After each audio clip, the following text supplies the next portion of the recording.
교습소 인테리어 고민. 창업 전이시라면 어떻게 해야 될까 지금 고민하고 계실 텐데요. 그냥 책상하고 의자만 있으면 되는 거 아닌가? 인테리어를 하면 공간이 좁아지지 않을까? 뭘 돈을 들여서 해. 돈 들인 만큼 효과는 있을까? 특히 10평 이하의 교습소 같은 경우에는 더더욱 고민이 되실 거예요. 공간은 좁고 인테리어를 하자니 돈이 많이 들고 인테리어 안 하고 책상하고 의자만 또 두고 하자니 뭔가 공간이 휑할 것 같기도 하고 좀 애매하잖아요. 전 교습소 오픈할 때 사실 풀 인테리어는 사실 꿈도 못 꿨어요. 그래서 셀프로 하면 좀 싸지 않을까? 이렇게 생각하고 셀프 인테리어를 많이 알아봤었는데 그런데 생각보다 직접 할 수 없는 뭐 조명이며 인테리어 컨셉, 디자인 신경 써야 될 게 한두 가지가 아니더라고요. 여기서 혼자 하기 힘든 것들을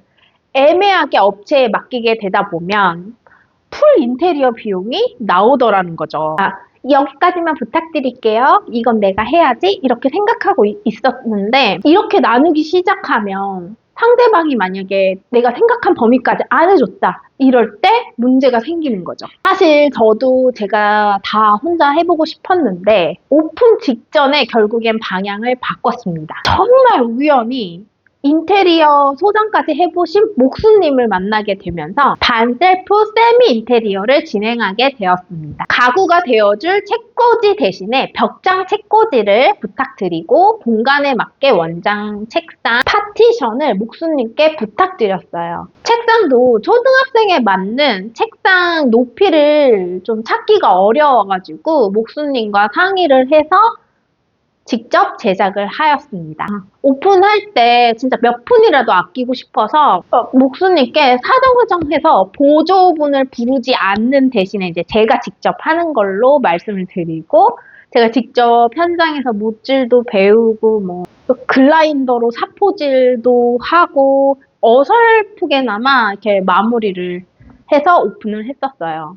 사실 인테리어 하고 다음날 바로 뻗었거든요. 그래서 직접 이렇게 참여할 인테리어 할 이 에너지를 좀 교육 콘텐츠 만드는 데 썼으면 어땠을까? 이런 생각도 들기는 하는데 그래도 뭐 잘했다고 생각이 드는 부분은 가구를 사서 하는 것보다는 이렇게 목수님을 모셔서 훨씬 신경을 써서 한 티가 나는 공간이 만들어졌다는 건 좀 만족스러운 부분인 것 같습니다. 그래서 저는 10평 이하다. 이러면 좀 풀 인테리어보다는 반셀프 아니면 세미 인테리어라고 해야겠죠? 그래서 필요한 것들, 내 상황에 필요한 것들을 미리 생각해보고 시작하는 것도 방법이라고 생각돼요. 셀프는 사실 각자 인테리어 감각이 어떨지를 모르겠어요. 사실 제가 아는 분이 이제 교습소 창업한다고 해서 제가 이제 한 내용을 말씀을 드리고 이제 셀프로 진행을 하시더라고요. 그런데 그 공간에 가봤는데 인테리어 감각이 어느 정도 있어야 또 완전 셀프는 가능하다라는 생각이 들더라고요. 그렇다고 또 풀 인테리어를 하기에는 초기 비용 부담이 또 들 수도 있으니까 상황에 따라서 결국에는 그래서 그 중간인 반셀프를 가장 현실적인 방법이라고 좀 말씀드리고 싶어요. 대신 인테리어를 하기 위해서 어떤 순서로 해야 하고 어떤 것들을 해야 하는지는 아셔야겠죠. 여기서 가장 중요한 거는 어디까지 직접 하고 어디서부터 맡길지 이 기준을 세우는 겁니다. 이 기준이 없이 시작하면 나중에 서로 당신이 이거 해줘야 되지 않냐 서로 탓하면서 에너지 낭비, 시간 낭비하고 오픈 날짜는 다가오고 그러니까 결국엔 비싼 돈 주고 급하게 결정 내려진 결과물을 얻게 되는 거죠. 결국엔 내가 출근하는 공간인데 계속 눈에 거슬리는 게 생기는 게 될 수도 있어요. 이렇게 신경 쓰임에도 불구하고 반셀프 인테리어를 좀 추천드리는 이유는 물론 투자 비용을 줄인다는 가장 큰 장점이 있지만 단순히 예쁘게 꾸미는 거 이상으로 아이들이 오고 싶어 하고 책을 읽고 싶어 하는 공간을 저는 만들고 싶었기 때문에 이렇게 했습니다. 요즘 아이들은 스터디 카페도 가고 공부하잖아요. 공간의 분위기가 사람의 행동과 선택에도 영향을 줄 수 있기 때문이에요. 우리도 예쁜 공간 가면 또 가고 싶잖아요. 청결성, 쾌적도, 학습의 만족도와 재방문에도 영향을 준다고 합니다. 결국 공간이 좋으면 머물러지고 싶고 공간이 불편하면 떠나게 되는 거죠. 제가 이 좁은 공간을 고집스럽게 우드톤으로 이렇게 구성을 했을 때 처음 아이들이 테스트를 보러 오고 나무 냄새가 좋아서 너무 좋았어요. 또 어떤 학부모님은 지나가다가 궁금해서 들어와 봤어요. 이렇게 말씀을 주시기도 했어요. 내가 말을 걸기 전에 이 공간이 먼저 고객에게 말을 걸어준 셈인 거죠. 8평, 10평 교습소에 뭔가 인테리어가 그렇게 중요할까?